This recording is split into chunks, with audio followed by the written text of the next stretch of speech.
امام زمان. جوانیم گذشت و من پیر شدم نیومدی، از زندگی بدون تو سیر شدم نیومدی، از زندگی بدون تو سیر شدم نیومدی.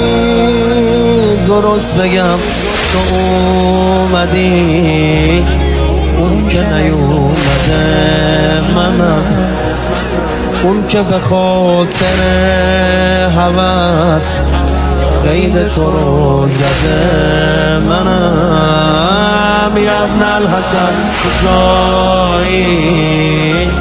من آمدم. آقا جان صدا مفهومه؟ مهدی فرمانده صدا مفهومه؟ آقا جان چرا جوابمونو نمیدی؟ از همه سربازای امام زمانی به فرمانده عالم آقا صدا مفهومه؟ صدات کردم دوباره که میدونم شما داری صدامونو. دلم تنگ نگاته که میدونم نگاه داره هوامون.